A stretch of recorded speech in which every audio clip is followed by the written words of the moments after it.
Hi everyone, my name is Kayla Price, and we'll be looking at a basic overview or class regarding life insurance. Thank you for being here, and certainly I do hope you learned something.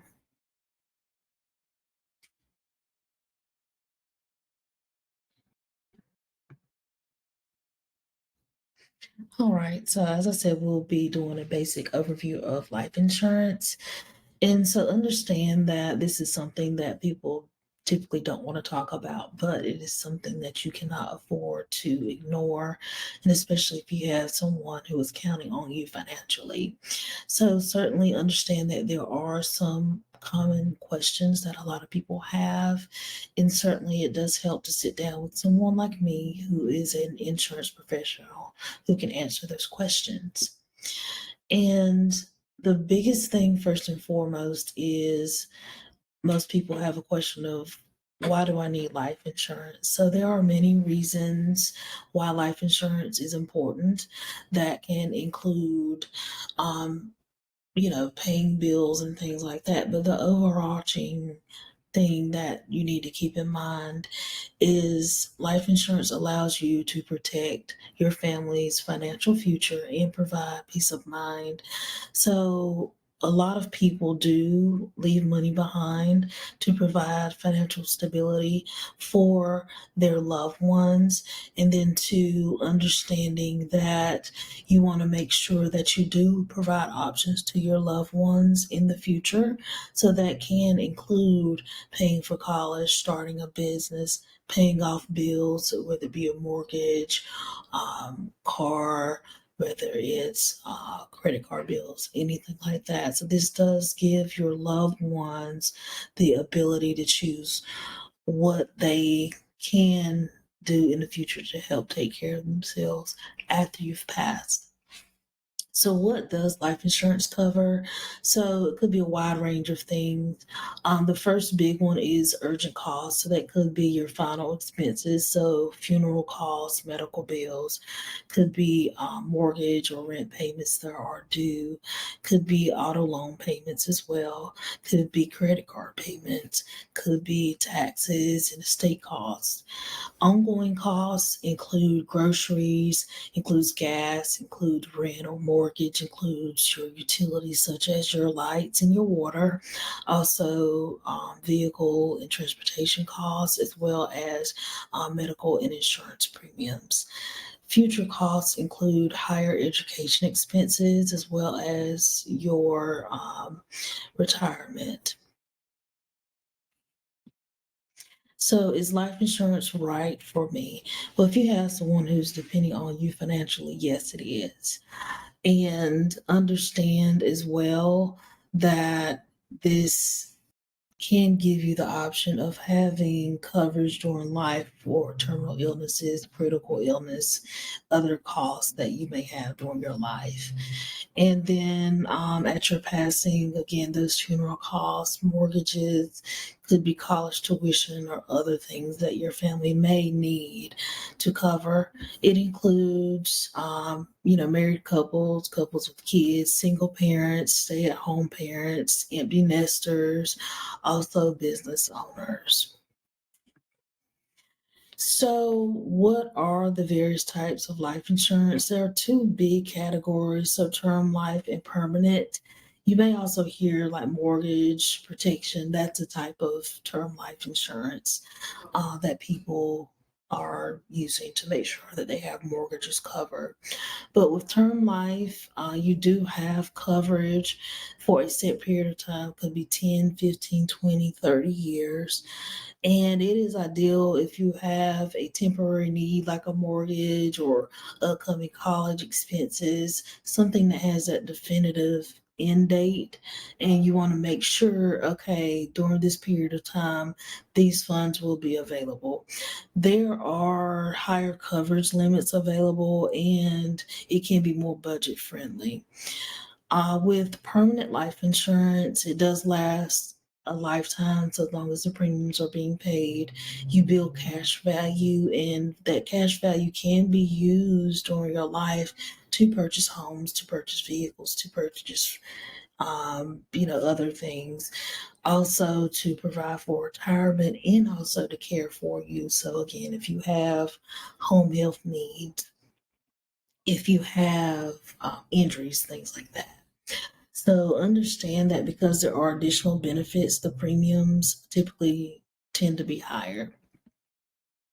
Term life insurance. So the most common type is, providing a cash payout once you've passed during the period of time.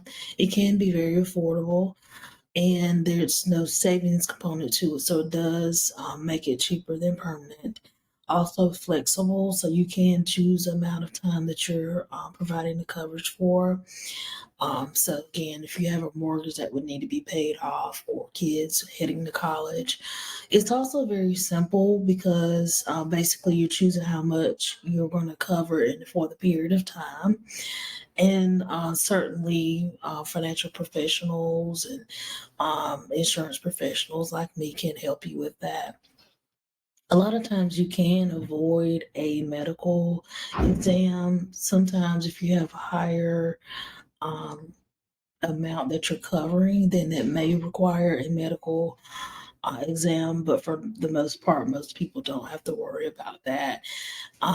Understand typically if it's a instant decision, so to speak, and you don't have to worry about that exam, it's possible that you may have been able to get more if you'd gone through that underwriting process. But again, it's completely up to you and up to you based off of your situation. So, permanent life insurance. So, this has more that you can do with the cash value. So, you're building cash. You can use that cash to, again, buy a home, pay for college for loved ones. Could be that you're helping earn or build up retirement funds. Understand that is lifelong coverage so long as you're paying the premiums. There are, again, those living benefits, and then also flexible options. So, whether you want a fixed or adjustable premium, whether you want guaranteed or investment based returns, you can adjust coverage or even skip payments when needed. So, how much does it typically cost? Well, normally it does depend on the type of insurance, but also your age, your health, and the coverage amount. So, generally, the younger and healthier you are, the less you would pay. And typically, life insurance, if it's term, is going to be cheaper. Understand too that health and age should not limit you. Certainly, it does help to check and see what your coverage options are. So, for instance, if somebody is a healthy 40-year old, they could potentially get $500,000 in coverage for 20 years at $25 a month. Again, as long as they're maintaining those payments, then they would, if they die during the 20 years, would give their loved ones $500,000. So, how much life insurance should you get? Well, that does depend on some factors. So, again, what are your immediate and ongoing needs and future needs or expenses that your family would need to cover without you if you were to pass? So, that includes mortgage, tuition, could be a plan to, start a business. So then look at what you already have financially. So are there existing life insurance policies? What is your spouse's income? Then you subtract what is already there from those future expenses, and that'll help you determine how much you need to cover. Again, this is something we can certainly sit down and talk about. So, who can be named a life insurance beneficiary? So, it could be an individual, people, a trust, could be a charity, or even your estate. And typically, you'll have what's called a primary beneficiary or the first person who is going to be in line. And then you have a secondary or contingent beneficiary who will be in line if the primary dies. You can have multiple beneficiaries as well, and you can determine based off of percentages how much they would receive. So, what is the process? So, it could be again, you're applying for a non-medical policy, which would go under simplified underwriting, or you could be looking at a medical policy, which would go through traditional underwriting.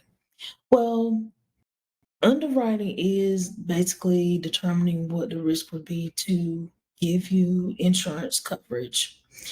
And with traditional, you find that you're filling out the application, you're answering the medical questions. There could be a short medical exam, or they may request medical records from your doctor. It could take a few weeks to get approved. If you do simplified issues, typically you're filling out an application, answering a few questions. The system processes the application and lets you know if you're approved or declined or if further review is needed. So, how are these benefits paid? In most cases, it's a lump sum payment to the beneficiaries that are listed on the policy. And in order to receive the payout, typically there needs to be a claim filed and a certified copy of the death certificate provided to the insurance company. And the time to process can vary. Sometimes, if people have like a final expense policy, which is a type of whole life coverage, then it could be a few days for the payout. Sometimes it could take longer depending on circumstances as well. So if there's suspicious circumstances, or if it's been, less than 2 years that you've had the policy, then the insurance company could take longer because they more than likely will do an investigation.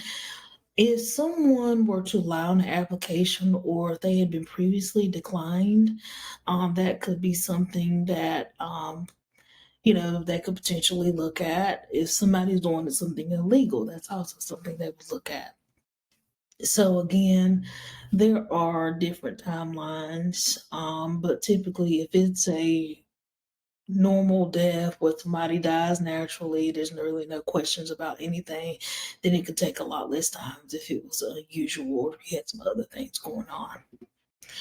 So again, about me, what I do is I help people.